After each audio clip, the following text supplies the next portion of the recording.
and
You ready? Whenever you are, sir. Everything good? Yes, sir. Chaplain just showed up. Who is?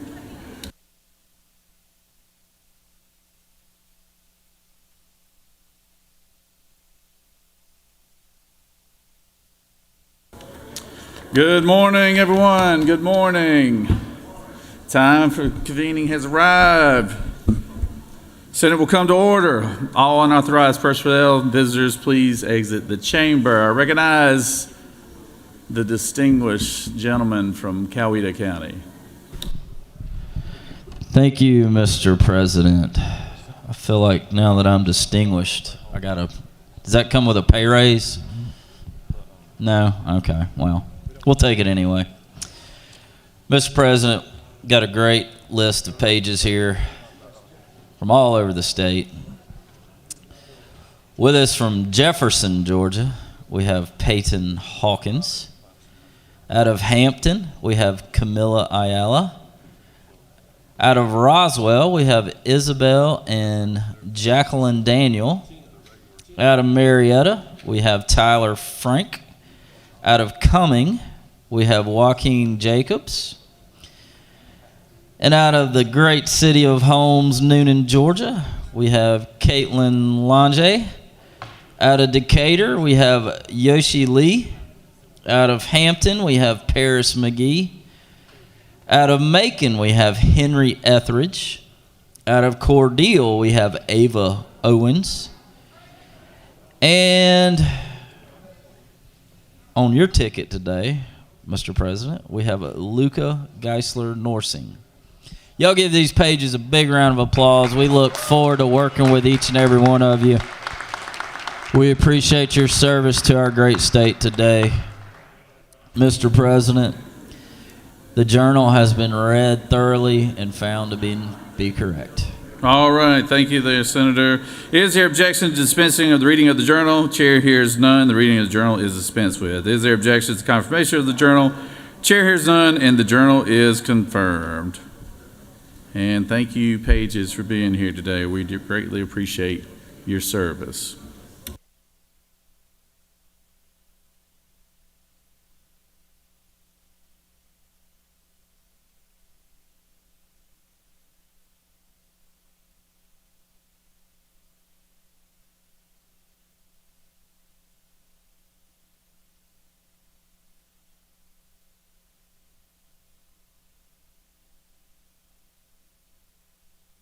All senators who have bills and resolutions introduced, please bring them to the Secretary's desk at this time. First reading references the Senate bills and resolutions. Secretary. Senate Bill 27 by Senator Albers of the 56th and others, a bill to be entitled an act to amend Article 7 of Chapter 5 of Title 16. Judiciary. Senate Bill 28 by Senator Dolezal of the 27th and others, a bill to be entitled an act to amend Titles 28, 31, and 50 of the official Economic Development.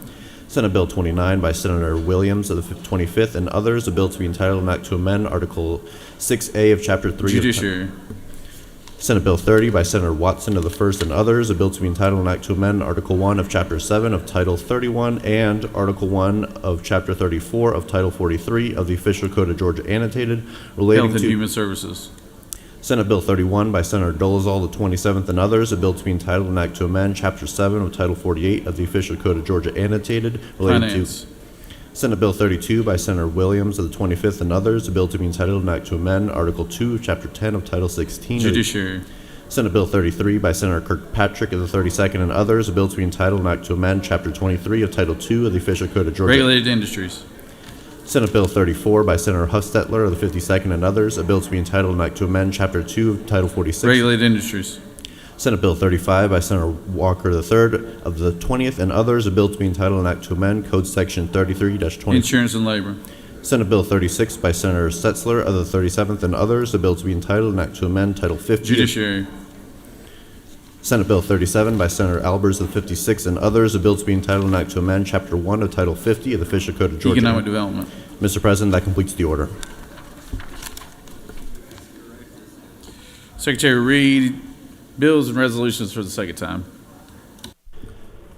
Senate Bill 16 by Senator Brass of the 6th, Public Officials, Bail Bond Business, Modified Provisions. That completes the order, Mr. President.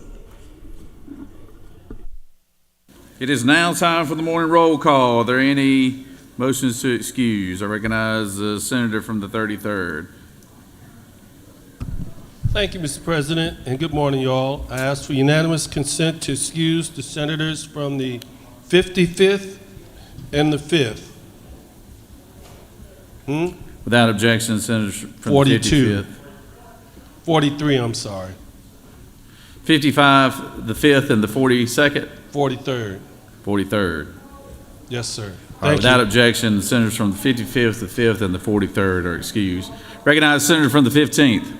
Thank you, Mr. President. I ask unanimous consent to excuse the senator from the 2nd. All right, without objection, the senator from the 2nd is excused. Senator from the 22nd. President, unanimous consent to excuse the senator from the 41st. Without objection, the senator from the 41st is excused. Any other motions to excuse?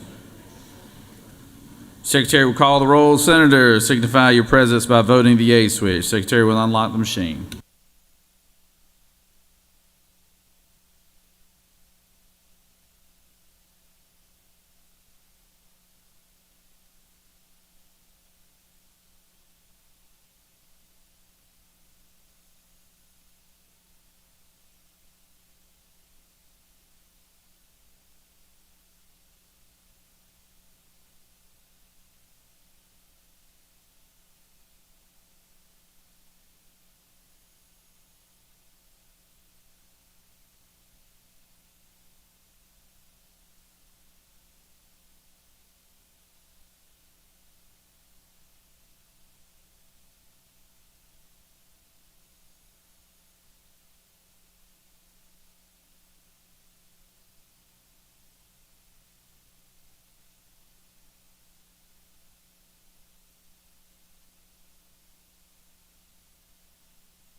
It is now time for the morning devotion. All senators, please take your seats and cease all audible conversation. Doorkeepers, please secure the chamber at this time. I want to remind everybody that today we're on a tight schedule because of the state of the judiciary. So just be mindful of that after the devotion this morning. And as we go into points of personal privilege and everything, we don't have a lot of time. So we'll be getting out of here walking over to about 10:45. So I just want to remind everyone of that. If you didn't already know, I'd like to call on the senator from the 33rd to lead us in our pledge and introduce our chaplain of the day. Senator? Thank you, Mr. President. Let's stand for the pledge. I pledge allegiance to the flag of the United States of America and to the republic for which it stands, one nation, under God, indivisible, with liberty and justice for all. Now the Georgia flag.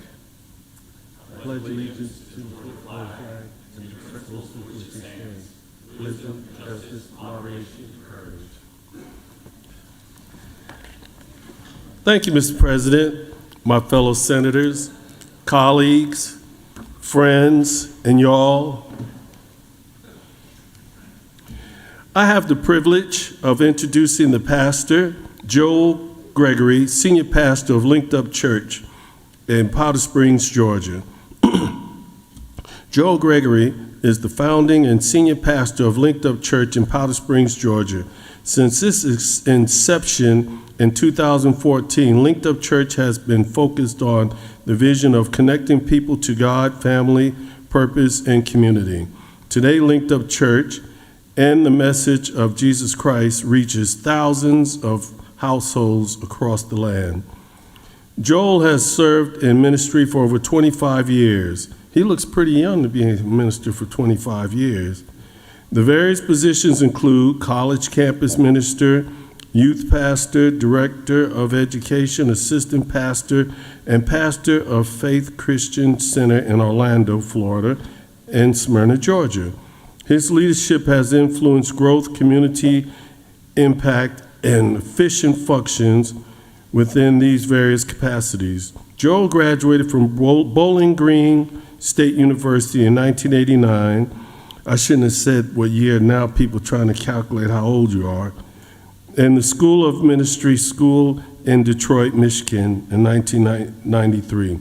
His background in Division I athletics, coaching, service, management, and business grants him the unique kind of leadership which places great emphasis on unity, commitment, honor, and integrity. He is passionate about God, family, and serving people with God's love and truth. His greatest joy is seeing people walk in their God-given victory. Currently, Pastor Joel leads a thriving congregation where the Word of God is taught uncompromisingly with great conviction and transparent simplicity. Pastor Joel is committed to serving the metro Atlanta area with youth programs, education and career advancement opportunities, and various outreach programs that will not only help the community at large, but to motivate individuals within the community to better themselves for the benefits of others. Joel is best known as a loving husband and proud father who firmly understands that his first ministry is to his family. In 1997, Joel married his best friend, Patricia, and they are the proud parents of 2 fun-loving young adult children. And I now present to you Pastor Joel Gregory. Good morning. I want to say thank you to Lieutenant Governor Jones and to Senator Michael Rhett, and then to all the other government officials and guests who are here today. Let's go ahead and get into what I believe God has led me here to share with you. It is an honor to join you today and to offer a moment of reflection as you begin the important work of governing in our fast-paced world. It's moments like these that allow us to pause and gather our thoughts and center ourselves in purpose and intention. So as we reflect on the responsibilities before us, I'm reminded of the words of the prophet Micah found in chapter 6, verse 8, and it reads, "What does the Lord require of you? To act justly, to love mercy, and to walk with humility before your God." These timeless words call us to live at a higher standard, one of justice, compassion, and humility. Justice reminds us of our responsibilities to uphold fairness and equity for all people, particularly those who are the most vulnerable. Every decision you make in this chamber impacts the lives in ways seen and unseen. May your deliberation be guided by the principle of serving the common good of all people. Mercy calls us to temper judgment with understanding, remembering that every person carries a unique story in moments of division. May kindness bridge differences, and may you extend the same grace to others as you would like extended to yourself. And then humility grounds us in the reality that no one person has all the answers. And so true leadership is listening, learning, and having a willing heart to seek the wisdom that comes from others. And it is through this humility that collaboration flourishes and progress is truly made. And so today, as you engage in your work, I pray that you are strengthened in spirit, clear in vision, and steadfast in purpose. And may the decisions made in this chamber be marked by integrity, wisdom, and commitment to the well-being of all who call this state home. Let us bow our heads for a word of prayer if we can all stand. Dear Heavenly Father, we thank you for the privilege of serving others. Guide this room today with wisdom, patience, and discernment.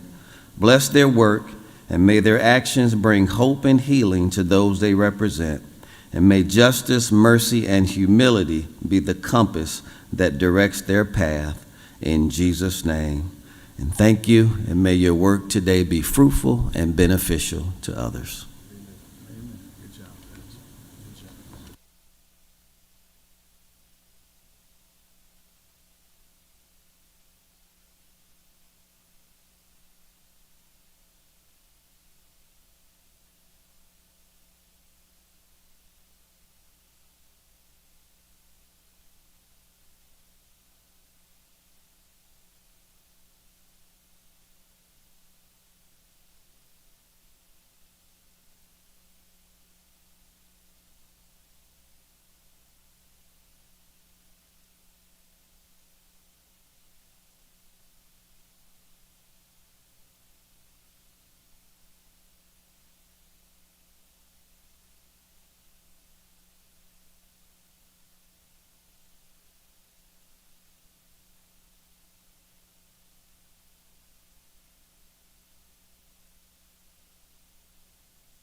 We always like to introduce our doctors of the day, and I'm glad we have a young lady here with us today who is representing her company, and I'll call on our senator from the 32nd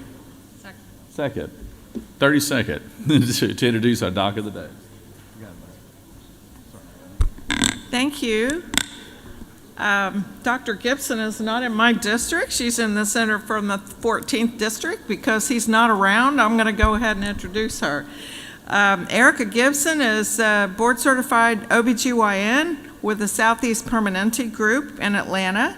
She's a native of Chattanooga, Tennessee, graduated from Spelman College with a Bachelor of Arts in Spanish. She got her medical degree from the University of Pennsylvania, did her residency at University of Pennsylvania as well, has a master's in public health from Johns Hopkins, and she joined the Permanente Medical Group in 2016 and is very engaged in their leadership, particularly from the standpoint of perinatal safety. She was recently appointed to the U.S. Preventive Services Task Force, a panel of national experts in prevention and evidence-based medicine. And she believes that it's the responsibility of healthcare systems to meet the need and ensure that birthing women have access to safe and supported pregnancies, deliveries, and postpartum experiences. She's a wife and mother to 2 children, Sebastian and Reagan. Please welcome Dr. Erica Gibson. Thank you. Good morning. Thank you, Senator Kirkpatrick, for that introduction. It's my pleasure to be here to serve as Doctor of the Day. I am happy to be here, so please stop by if you need anything. I would also love to engage anyone who shares my passion for maternal and infant health. And I can also share some of the exciting and innovative care models and interventions that we have initiated at Kaiser Permanente. Thank you all for your dedication and your service. All right, good job. Good job.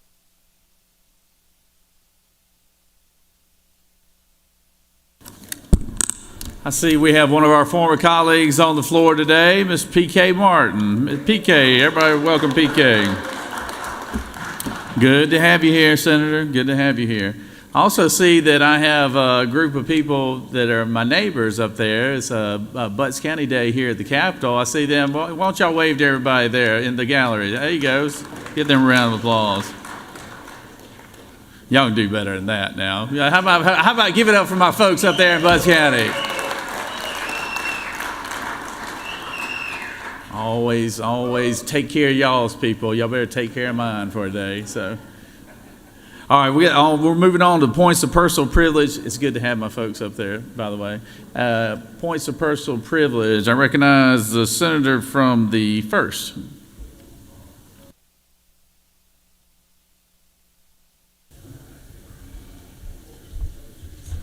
Thank you, Mr. President. As I keep in the spirit of recognition on the points of personal privilege, we have is Bryan County Day also. So we recognize in Bryan County is vital to recognize the people who contribute to its success, especially the Chamber of Commerce is vital to the community, promoting business, economic development, as well as public policy that balances the economic prosperity with quality of life. That's ever so important as we get ready and are ready for the Hyundai facility there. Bryan County Chamber serves its members through advocacy, connectivity, engagement, education. Bryan County is unique in that it is 1/3 of the community is occupied by Fort Stewart. You can't drive from the northern part of the county down to the southern part of the county without going out of the county, and that's the only county in the nation like that. It is home of the 3rd Infantry Division and is the largest military Army installation east of the Mississippi. Bryan County is also the fastest growing county in the state after the last census, with a population growth of 48%. It is part of that growing population because of the top performing public school system that they have. Bryan County serves as a great model for local leadership, and I'm so proud to represent them. I'd like to, if I could have the members of Bryan County. Summer Beal is up there, Ryan Purvis, Patrick Kisden, Lynetta Smith, Paige Glaser, all of the either Bryan County Chamber, Bryan County Board of the Chamber Board, and let's give a warm welcome to the folks from Bryan County, just as we did to the Butts County. Thank you very much.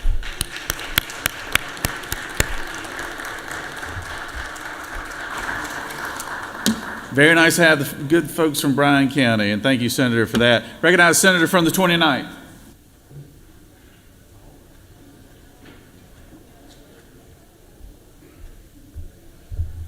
Thank you, Mr. President. It's always good to follow my good friend from the 1st, and I'm glad that he and his district have the opportunity to follow me in the 29th. He's got a small automobile manufacturing company that's slowly getting built up and is drawing a lot of attention. And while I would love to give he and all of his colleagues there in that district all the credit for doing some great things in the auto industry, I think it's very clear to everyone here in the state of Georgia is what they're doing. They're using something called the Kia model, something that's been around for 20 years. And something that started in my district in West Georgia. And I'm honored here today, and I think everybody sees on your desk, everybody was given a new Kia today, and you're welcome to take it to your local dealership and tell them you want to upsize, and they will be more than happy to help you with that. But seriously, Kia has become the example of what Georgia being the best place to do business is all about. We hear that statement all the time, and sometimes we get very numb to it. But if you ever want to understand about what a company is that comes into a state and becomes part of the state, does not ask the state to become them, but they become us, go look at Kia Motors. Look at the thousands of Georgians that they employ and how they treat their employees. Look at the millions of vehicles they produce every year. Look at the tens of thousands of jobs they put in around our state and around this country and outside of this country by manufacturing parts and supplies. So please understand, when we talk about auto manufacturing in the state of Georgia, the first company that we should always talk about is the best company, and that is Kia. And I would like to recognize the CEO and the leader of Kia in West Georgia, and if all my colleagues would support me in recognizing Mr.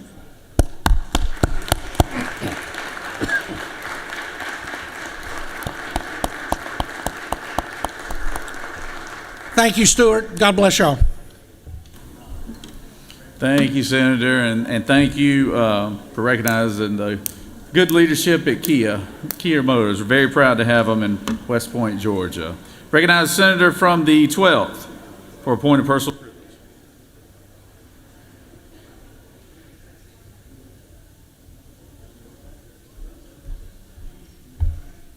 Thank you, Mr. President.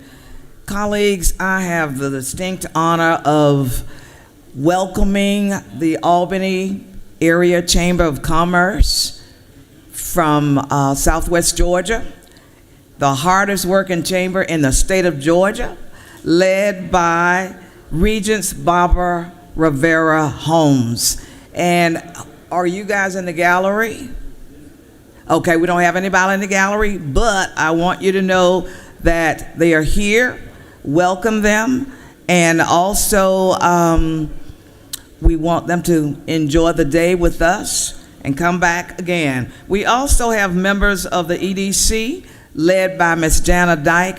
We are not going to be lost down in Southwest Georgia. So please remember to welcome my Chamber of Commerce from the Albany area, Southwest Georgia. Thank you.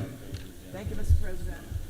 Thank you, Senator. Good to have the folks in Dougherty County today. What's going on today? So why is everybody's counties here? What is it? Chamber of Commerce Day? Is that what it is? Ah, okay. Well. All right. Well, I recognize the Senator from the 11th for a point of personal privilege. Is this going to be Colquitt County? No, sir. Thank you, Mr. President. I just need the record to show that I love my wife. 19 years. Happy anniversary, Emily. I asked her to work cows this past weekend, and that didn't go very well, so I'm still trying to get out of the doghouse, and I hope this will do it. So love you and the girls, and see you Thursday night.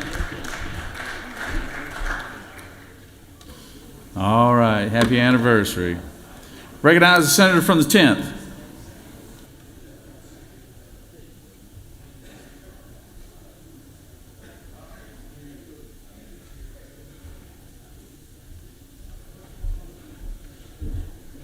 Thank you, Mr. President. I stand today to say thank you to DeKalb County for presenting all of us in this chamber with a safe storage device. Chief Ramos over DeKalb County has a program that she initiated where she gives these safe storage devices away free of charge to anyone in the community.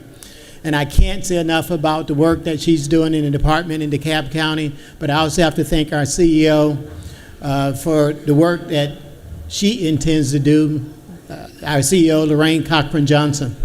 And as just one note to everyone that's received one of these, by the way, I know there's a lot of our members in here that have safe storage devices and practice safe storage devices. And those that do, if you cannot use this device, please give it to a friend or a family member so that they can use this device. I think it's incumbent on all of us to encourage safe storage devices, particularly considering the fact that is the #1 cause of pediatric deaths in our great state. And if we all do our part, we can change the trajectory not just in Georgia, but also across the United States. So thank you, DeKalb County, and I hope everyone in here enjoys these devices on your desk. Thank you. Thank you, Senator. Recognize the senator from the 19th.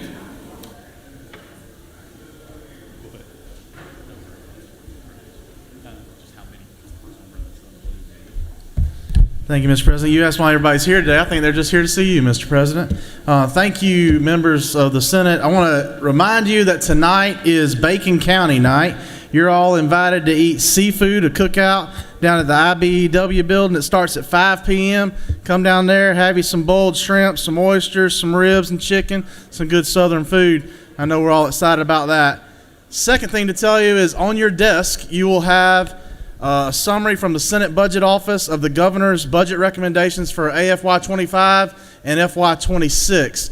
Hopefully this helps you get ahead. It's a little bit more detailed than we normally pass out, but in light of the fact that the storms did cause us to cancel joint meetings last week, we wanted to give you something a little bit more thorough. If you got any questions, please feel free to direct them to me or to our Senate budget staff. Thank you, Mr. President. I yield the will.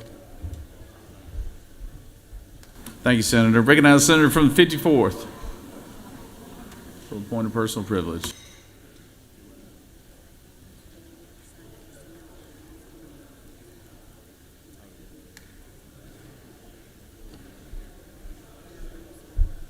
Thank you, Mr. President. My friends, this morning as I arrived to the Capitol bright and early for morning legislative fellowship, and I would encourage all of you to come to our legislative fellowship on Tuesday mornings at 7 o'clock. Everybody's welcome. But this morning, as I arrived about 6:40 this morning, 6:55, I got a text message from my son. And he announced to my family that he and his wife have just arrived at the hospital, and she'd been having labor contractions all night long. And just to tell you the significance of what it means to me and my family, in 1896, Charles Frederick Payne was born, my grandfather. And my father came along and was Charles Frederick Payne, but he was just called Little Charles. And I was born in 1964, and I was Charles Frederick Payne Jr., which is proper etiquette when Charles, the first one's no longer alive. My son, Chaz, is Charles Frederick Payne IV. Well, last year after my mother passed, I found a family Bible of my father's family. And in that Bible, for the first time, I realized that my name, my grandfather's name, Charles Frederick, Charles came from the mid-1800s, was the patriarch of our family, was Charles Windsor Payne. The Frederick was the matriarch of our family. Her father was Frederick Hickson. So that name goes back in my family to the mid-1800s. My son and my daughter-in-law, if they give birth today to my grandson, I will be the first Charles Frederick Payne of 5 generations to be able to hold my grandson by the same name. So I just wanted to come to Well and share that with you and tell you enjoy the precious things of life. Always enjoy the precious things in life, because this building is covered with posters of 56 senators that nobody ever remembers. But your family, those things in your family, those matter most of all. And those are the things, those pieces of you that are going to be left here for generations to come. So always invest yourself in your family and know that those are the greatest gift of God to us, is our children and our grandchildren, and for all of our sake of our posterity of our family, for all generations to come. That's literally the mark of time, our time on this earth. Thank you for your time and your attention.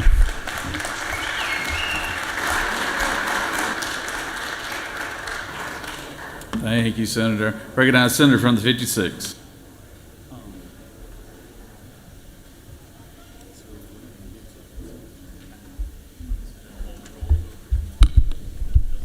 Good morning, Senators.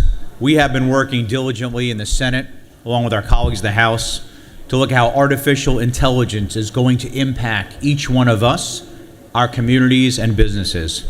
And with that, today I'm going to encourage each one of you, as well as your staff members, to please attend a legislative artificial intelligence workshop over in the CLOB.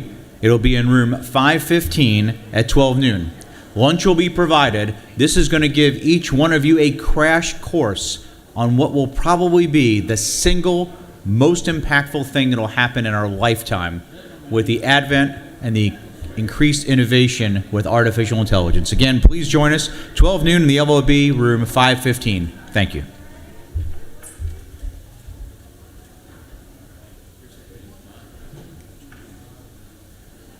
Recognize senators from the 25th for appointed personal privilege.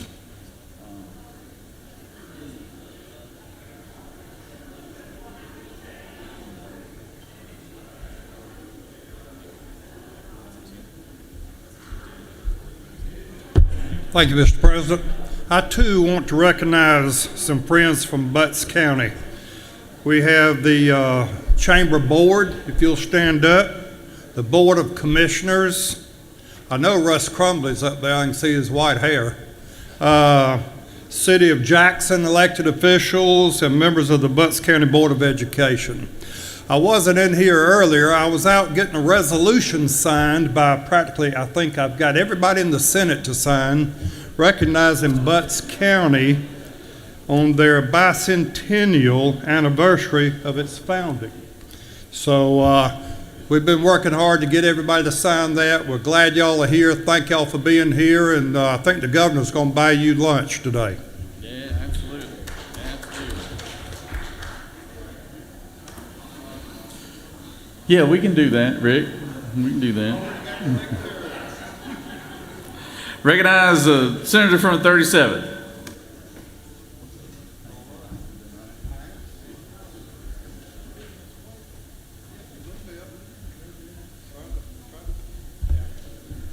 Thank you, Mr. President. Today is Engineers Day at the Capitol.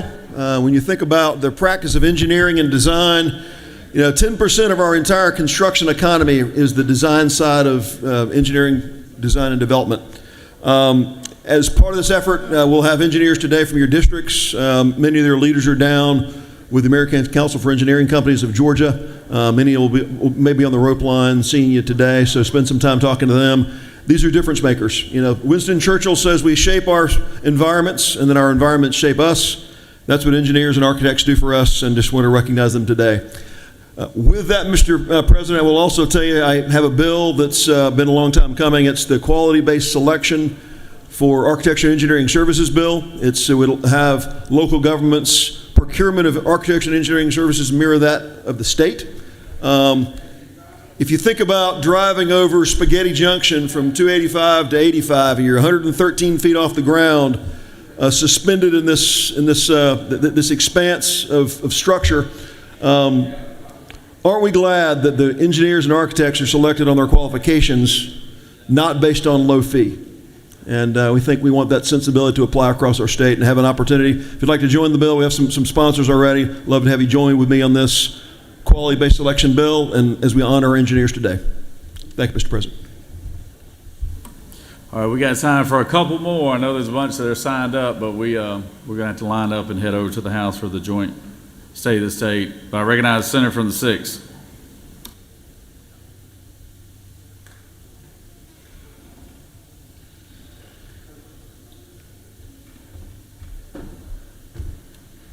Thank you, Mr. President. I'll be brief. Every once in a while, we get a new senator over here that's just kind of a bright and shining star.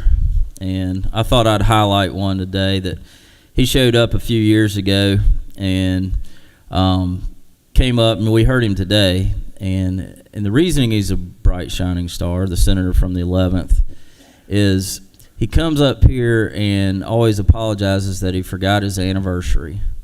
And I just want to say thank you, because that always helps me remember that I forgot mine as well. So, baby, I love you. Our anniversary was last Monday, so happy anniversary.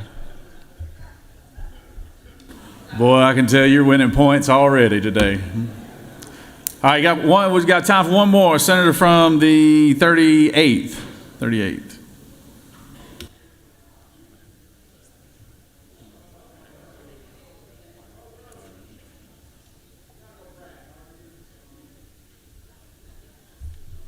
Good morning, Mr. President. I was just hazed because I did not press that button, but it was meant for me to come up here. I want to just give a shout out to my son, Jaden. Today's his 21st birthday, so thank you, Senator from the 19th, for pressing that button. My son, Jaden, is a rising senior at Tennessee State University, graduated from KIPP Atlanta Collegiate here in Atlanta, and just want to tell him happy birthday while he's up in Nashville, and don't do anything that your dad wouldn't do. So thank you. All right, thank you, Senator.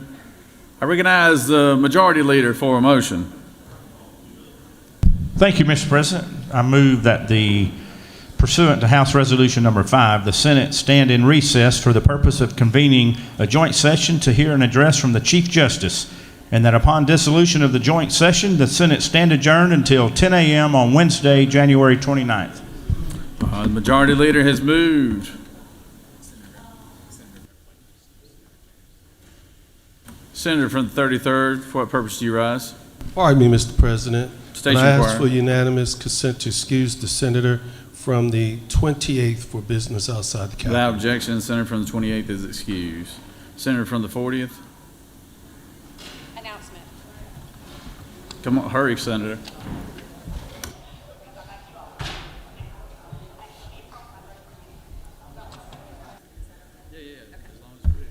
Thank you. Women of the Chamber, I just want to remind you that the Women's Caucus is meeting in CLOB room 510. There will be lunch. Thank you. Thank you, Senator. Majority Leader has moved that we adjourn until 10 a.m., stand in recess till 10 a.m. tomorrow morning so that we can go to the joint State of the State. All those in favor of the motion signify by saying aye. All those opposed, same sign. Ayes clearly have it. We will line up back here in the back and walk over to the House chamber. So thank y'all very much. See y'all over in the House chamber. Oh, Secretary's going to read one announcement. At 3:30, the Joint Senate Finance Committee and House Ways and Means Committee will meet in 431 in the Capitol. That completes the order, Mr. President.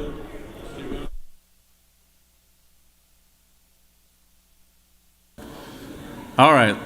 Lining up in the back. We're adjourned.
All right, well, all members, please find a seat.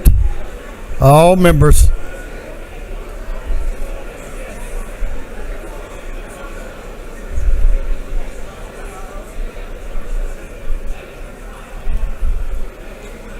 I think we have plenty of chairs to accommodate everyone. So all members will please find a seat.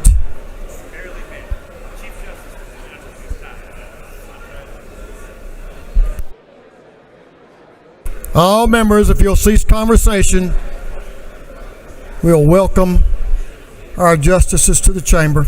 All members, please find a seat.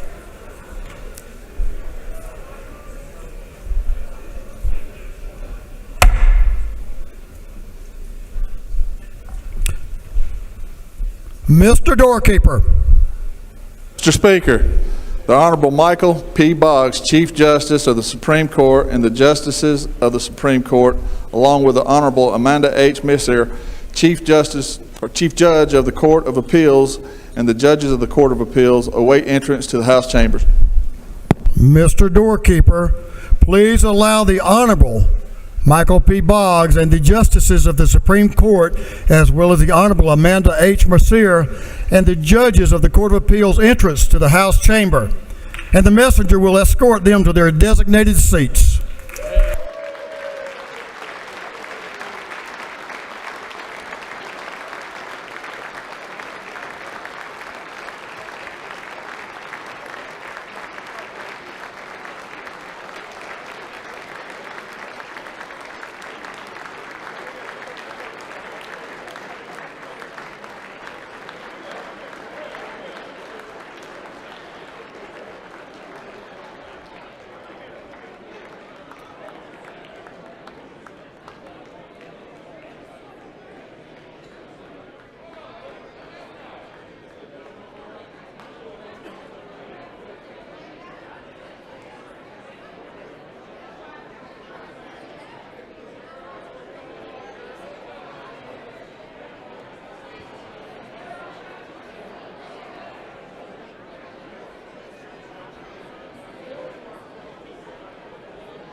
Okay, members of the House of Representatives and the Senate will come to order.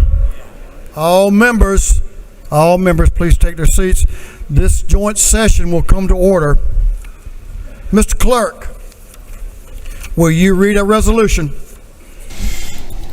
House Resolution 5 by Representative Administration to the 104th, a resolution calling a joint session of the House of Representatives and the Senate for the purposes of hearing a message from the Chief Justice of the Supreme Court, inviting each other justice of the Supreme Court and each judge of the Court of Appeals to be present at the joint session and for other purposes. Thank you, Mr. Clerk. It's good to have everyone here this morning to hear an important message from the Chief Justice. And we welcome our members of the judiciary. Thank you for being here, supporting the Chief Justice, and we thank you for the work that you do for all Georgians. We recognize a couple of people that are important to getting the work done for all Georgians. First, I want to recognize the gentleman on my left, the Lieutenant Governor, who's doing a great job, and we're looking forward to working with him and the Senate to get some awesome things done for the people of Georgia. Lieutenant Governor Burt Jones.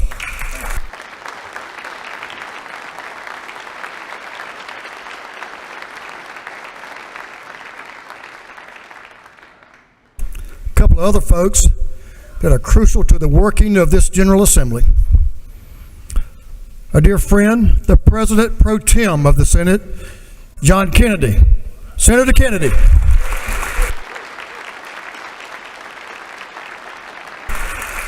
Thank you for your work, Senator. I appreciate your leadership.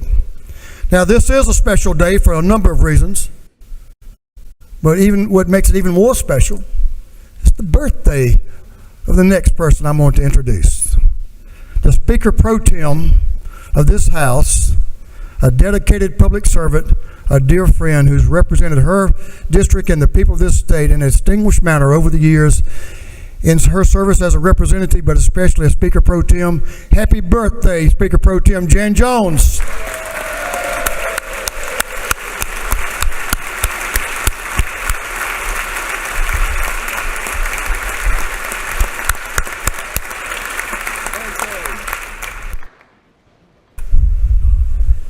I knew you wanted that special recognition on your birthday. It's my great honor now to introduce the Chief Justice of the Georgia Supreme Court. Justice Boggs was elected to that position to serve as Chief Justice in 2022. Prior to that time, years of service to the people of Georgia in our judicial system. Chief Justice Boggs served as judge on the Court of Appeals of Georgia, as a Superior Court judge down in his hometown of Waycross, the Waycross Judicial Circuit. And most importantly, he was trained right here in this House as a member of this House of Representatives. He's a graduate of Mercer Law School and Georgia Southern University. There we go. Go Eagles, yes sir. And some really important things that Chief Justice Boggs has been involved in. He served as a member of Georgia's Special Counsel on Criminal Justice Reform and the Georgia Criminal Justice Reform Council. Meaningful work that he threw his time and effort into that work. Now he is currently a member of Governor Brian Kemp's of Georgia's Behavioral Health Reform and Innovation Commission, and serves as chair of the Mental Health Courts and Corrections Subcommittee and the Familiar Forces Advisory Council. Among many other things he's doing, but one of his passions is mental health, and his work over the years does not go unnoticed. Thank you, Chief Justice. Chief Justice, for the important part, lives in Pierce County with his wife, Heather, who's been teaching kindergarten for 32 years. And she thought it was more important for her to be with her students today than be here. And I commend her for that. And I salute her for that. Thank you, Heather.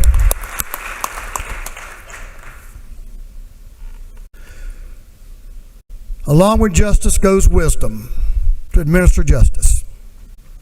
I know of no one in the judiciary that I've watched over the years does not simplify that virtue. Justice Boggs gets to the point. He gets it right for the people of Georgia, working with the other justices. You know, he has a passion for justice. He has a passion for his neighbor. And I think that's very much evident in his work in the judiciary and why he's recognized by his peers to serve in this very, very important position in our state. He's done all these things, all the while honoring and respecting his fellow man. It's my distinct honor and pleasure to introduce to you all and present to you the Chief Justice of the Supreme Court of Georgia, Chief Justice Michael P. Boggs.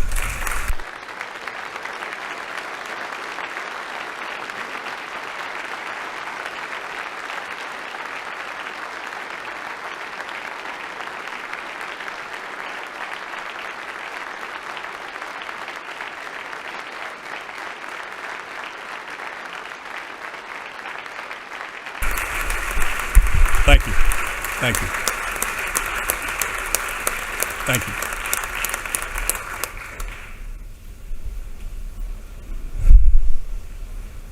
Good morning, Lieutenant Governor Jones, Speaker Burns, President Pro Tem, and my friend John Kennedy. Speaker Pro Tem, happy birthday, Jan Jones. You'll excuse me for not singing. Members of the General Assembly, justices and judges who are here with us today, and my fellow Georgians. Thank you for the opportunity to address you today. Before I get started, I'd like to ask for a moment of silence, if you all will join me, for the Chief Judge of the Mountain Judicial Circuit, Rusty Smith, who many of you may have heard passed away late last night. Rusty was a personal friend and a wonderful colleague to so many of us, and I appreciate the Speaker giving me an opportunity for us to honor him in this way. So will you please join me in a moment of silence?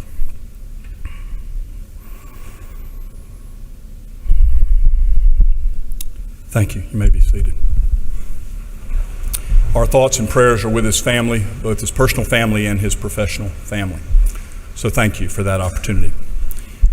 I'm honored to represent the nearly 1,600 judges in Georgia who are committed to upholding our oaths of office, to administer justice without respect to person, and to do equal rights to the rich and the poor, and to faithfully and impartially discharge our duties agreeably to the laws of the Constitution of the United States and the Constitution of this state, so help us God.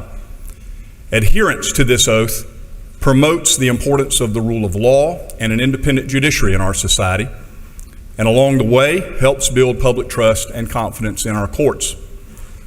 The work to uphold this oath focuses, of course, primarily on deciding cases, the most important work that we do. But that work also extends to effort judges are engaged in across this state to improve the administration of justice. And many of these efforts enjoy your longstanding support, for which the judicial branch is eternally grateful. And I'll speak to some of those efforts momentarily, but first, I am proud to say that despite challenges posed by public health and weather tragedies, and even more serious external threats to our role as a co-equal and independent branch of Georgia's judiciary, our judiciary continues to make good on our promise to faithfully and impartially discharge our duties. And as a result, I'm proud to report that the state of Georgia's judiciary is strong. As public trust in the integrity of government is on a national decline, one bright spot is that public confidence in state courts seems to be more solid. A recent survey has demonstrated that more than half of Americans give state courts a positive job approval rating. And of course, this statistic is meaningful because more than 95% of all court cases nationwide are filed in our state courts. Part of this improved sentiment is, I think, due to the remarkable work Georgia's judges are doing to honor their oath. One way our state courts are leading is by remaining diligent in addressing challenges to our legal system. And this includes examining the impact of generative artificial intelligence. Courts across the world are dealing with this issue, and Georgia courts must be prepared. To this end, I have established a committee led by my colleague, Justice Andrew Pinson, and Court of Appeals Judge Elizabeth Gobeil to study the dangers and opportunities that AI presents for our courts. They will collaborate with a similar committee of the State Bar established by Bar President Ivy Cadle, and we expect a report from them by this summer. In addition, I talked to you last year about the shortage of court reporters across our state. For much of this year, the Judicial Council Standing Committee on Court Reporter Matters has met with key stakeholders to discuss this growing crisis. This shortage is felt nationwide and has only gotten worse since I last spoke to you. The consequences are very real because of delayed hearings in trial courts, delayed appeals to our appellate courts, and delayed closure for victims of crime. Now, the Judicial Council is coming to you this year with a balanced proposal that will give trial judges the option of having many, but not all, court proceedings taken down by a digital recording system. This proposal places no mandate on trial judges to use digital recording, but it does give them the much needed option in order to reduce the amount of time it takes to get necessary records. Court reporters, of course, remain a vital part of our court processes, and we believe this proposal strikes the right balance between protecting the integrity of our court proceedings and transcripts and addressing the very real problems caused from court reporter shortages. I especially want to thank Court of Appeals Judge Ben Land for his leadership on this issue. And of course, we urge your support so that we can keep the wheels of justice moving without unnecessary delay. Another recurring theme from last year, and a truly significant issue for Georgia courts and many of your constituents, is the problem of legal deserts. For the last 2 years, I've told you that there were 7 counties, all rural, with 0 licensed lawyers. Sadly, that number has not changed. That leaves more than 30,000 Georgians without access to legal representation in their home counties for what in many instances is likely the most pressing circumstance in their lives, matters like divorce and evictions and child support and child custody disputes and adoptions.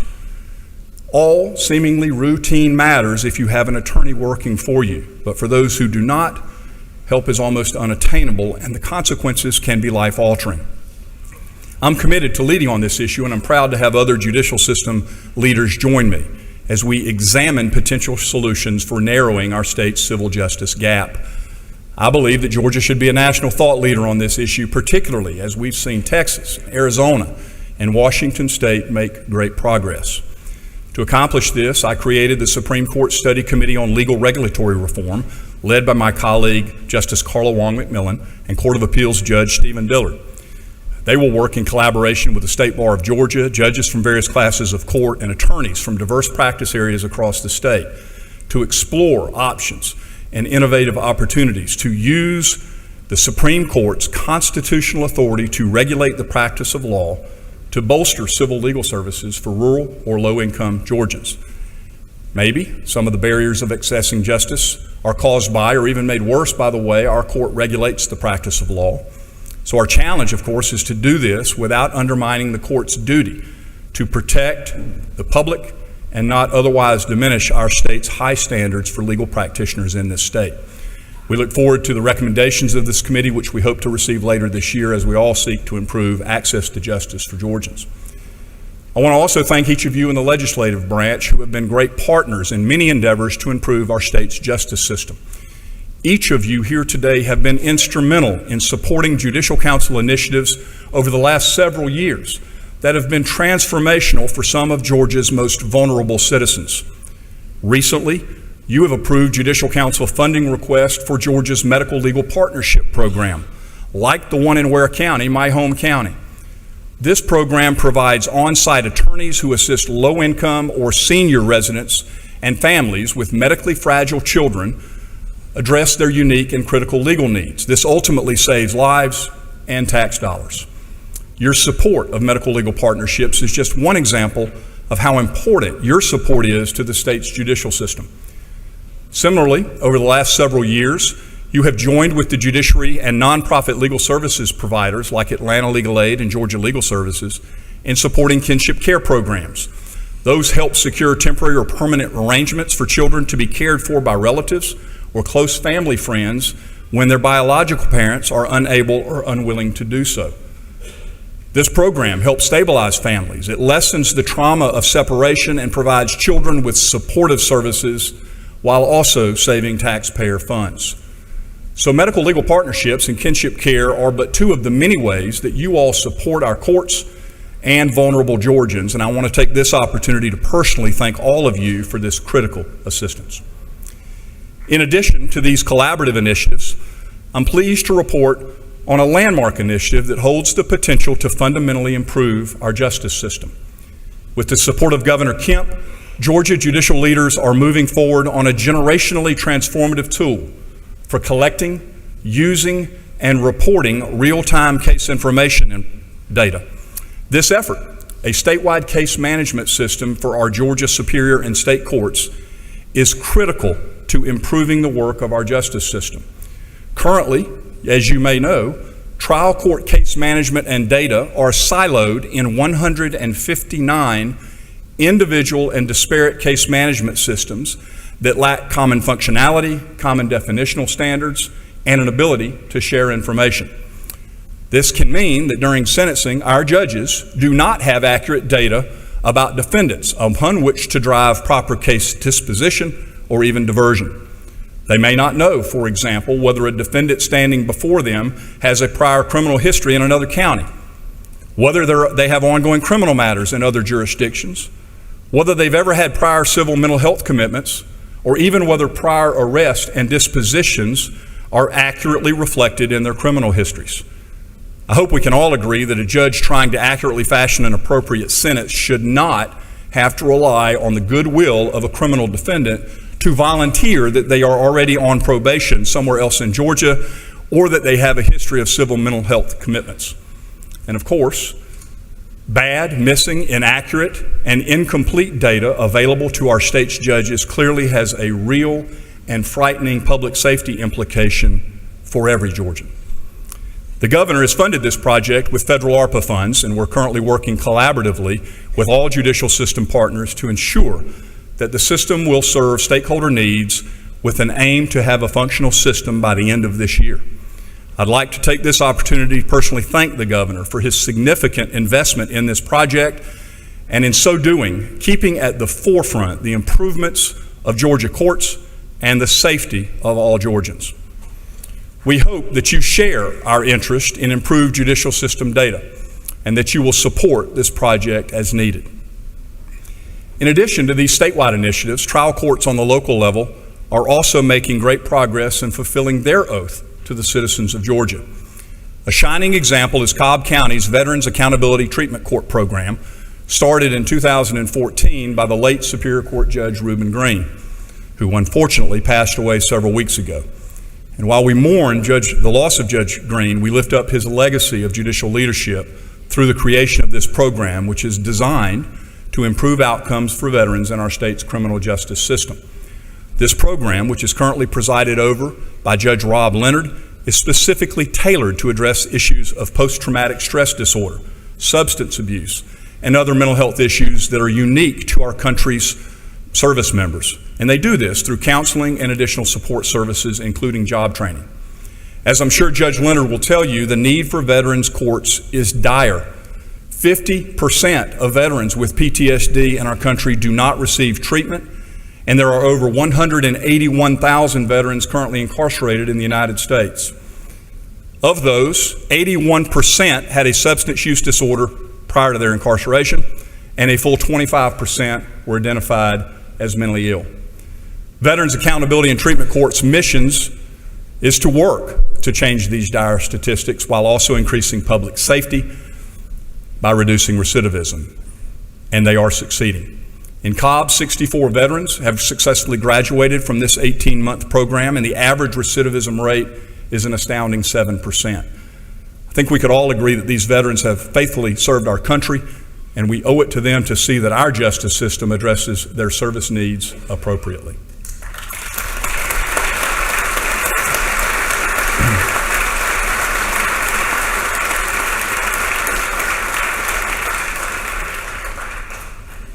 While all of these various state, legislative supported, and of course local initiatives are critical to the health and future of our justice system, it is important to note that they are not the core responsibility of Georgia's courts. That responsibility is to decide cases and to do so swiftly and fairly and consistently with the law. And on that front, Georgia courts are as strong as ever, despite significant threats to this core mission.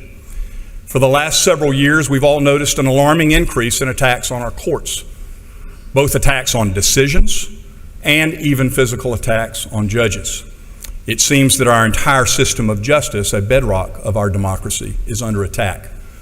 These threats take many forms, from threats posed by disinformation and actual violence, to threats posed by citizens and even at times elected officials publicly stating their intention to not honor and abide by lawful court decisions. We know that you too have experienced physical threats, as we all can recall the instances of swatting that plagued elected officials less than a year ago. These threats simply cannot be tolerated as the new norm in our society, as they threaten the very core of our democracy. And make no mistake, threats against judges are increasing.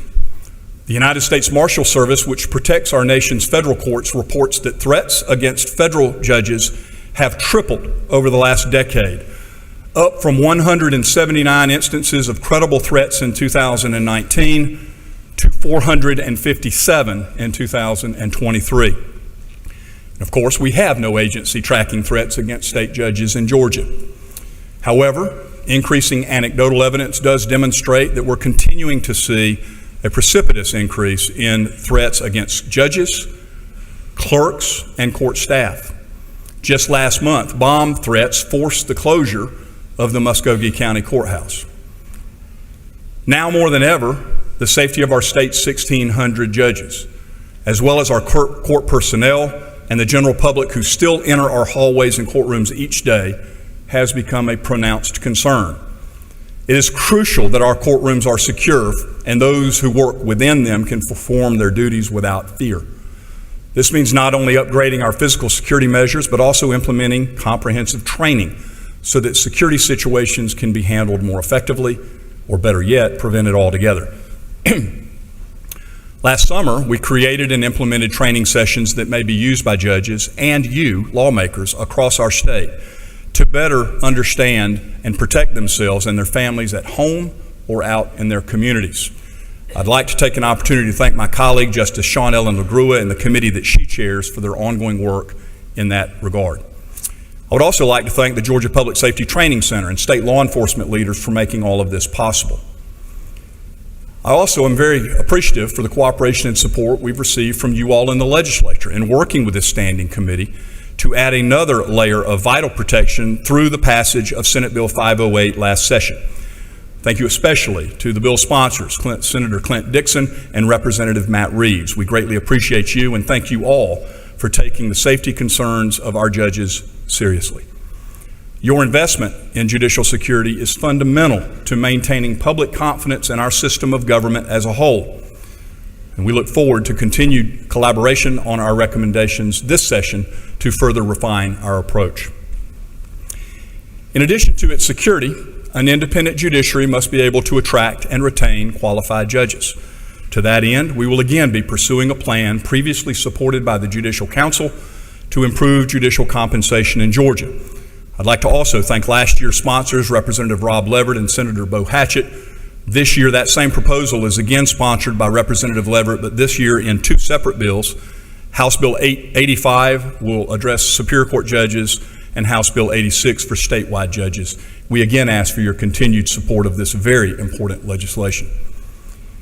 Equally as concerning as the attacks and threats of physical violence on our judges are the purposeful and widespread efforts to transform the courts into partisan political actors.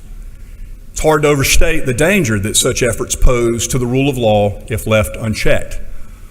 As you know, the rule of law is the simple but powerful idea that all of us, even judges, are bound by the laws that we the people have enacted through our elected representatives. That simple idea is the bedrock of our entire democratic structure, and we cannot work without an independent judiciary that has the public's trust and confidence. One way our judiciary is making good on upholding our oaths and doing what we can to further instill public trust in our institution is by supporting legislation that you will see this year to end partisan elections for the remaining few probate and magistrate court judges who are not yet nonpartisan. With the full support of those local courts, we're coming to you again this year asking for your support and assistance in rectifying that issue. We all recognize that the moment judges stop interpreting and applying the law as it is written and start making decisions based on our own policy preferences, or worse yet, when the public starts believing that's what judges are doing or should be doing, our entire democratic system of government becomes irreparably damaged. Simply put, an independent judiciary with respect for the rule of law keeps us from becoming a society in which the person with the biggest stick is in charge. I'm not saying that no one should ever criticize decisions. Legitimate discussions and disagreements about legal analysis and interpretation are, and always have been, a normal and expected exercise of the freedom of speech that we all hold so dear. But what we can't do as a society is undermine the integrity and legitimacy of the institution every time a court issues a decision that is not aligned with our own partisan policy preferences. That is what we think the law should be. Judges ought not be judged on whether you like the outcomes of any particular decisions. Instead, they should be judged on whether they have upheld their oaths to faithfully and impartially discharge our duties agreeably to the laws and the Constitution of this state and the Constitution of the United States, so help us God. As the late Justice Antonin Scalia put it, if you're going to be a good and faithful judge, you have to resign yourself to the fact that you're not always going to like the conclusions you reach. If you like them all the time, you're probably doing something wrong. So I'm honored to lead a judiciary that upholds this oath by faithfully interpreting and applying the law that we the people have put into effect, even if we may not like the outcome in every case. So please help us deliver this simple message. Our state courts are made up of impartial arbiters of the law who have all taken sacred oaths to uphold the Constitution and to defend the rule of law. And our limited role as judges is to interpret the law as it is written and to apply it to resolve disputes between the parties before us, not to serve as a super legislature.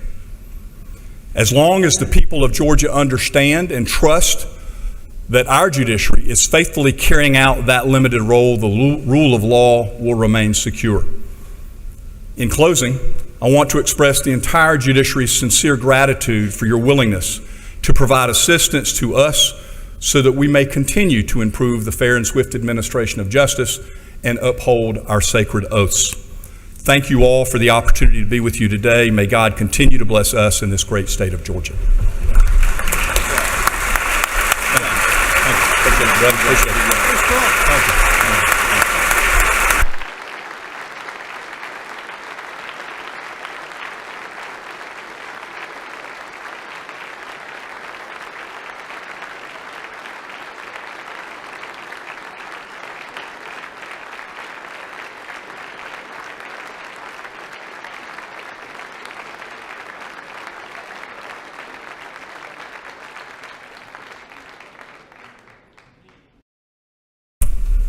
Mr. Chief Justice, always very powerful and to the point. We are looking forward to working with you in the courts to ensure that we protect the rights of all Georgians. And as we've always had a great relationship, we look forward to that continuing. And we certainly look forward to the conversation. Thank you so much for your remarks today. Welcome again to the House. We appreciate all the work that you all do every day for the people of Georgia. So thank you. You're welcome here at any time. Thank you all.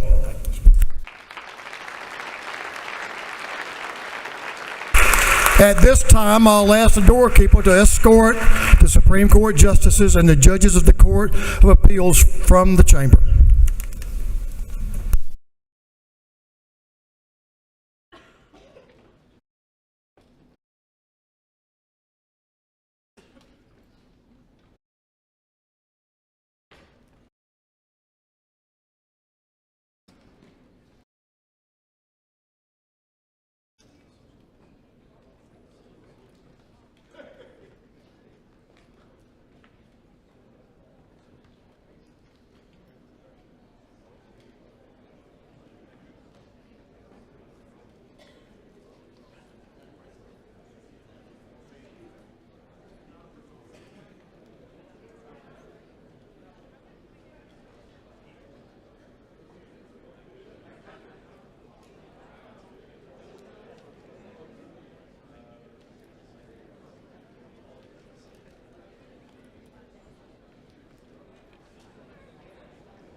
Mr. Majority Leader, you're recognized for a motion.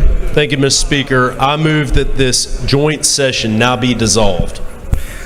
The Majority Leader of this House has moved that this joint session be dissolved. All those in favor of the motion will say aye. Those opposed will say no. Hey, it's very clear. The ayes have it, and this joint session is hereby dissolved. Thank you all. Thank you to the Lieutenant Governor of the Senate for being here.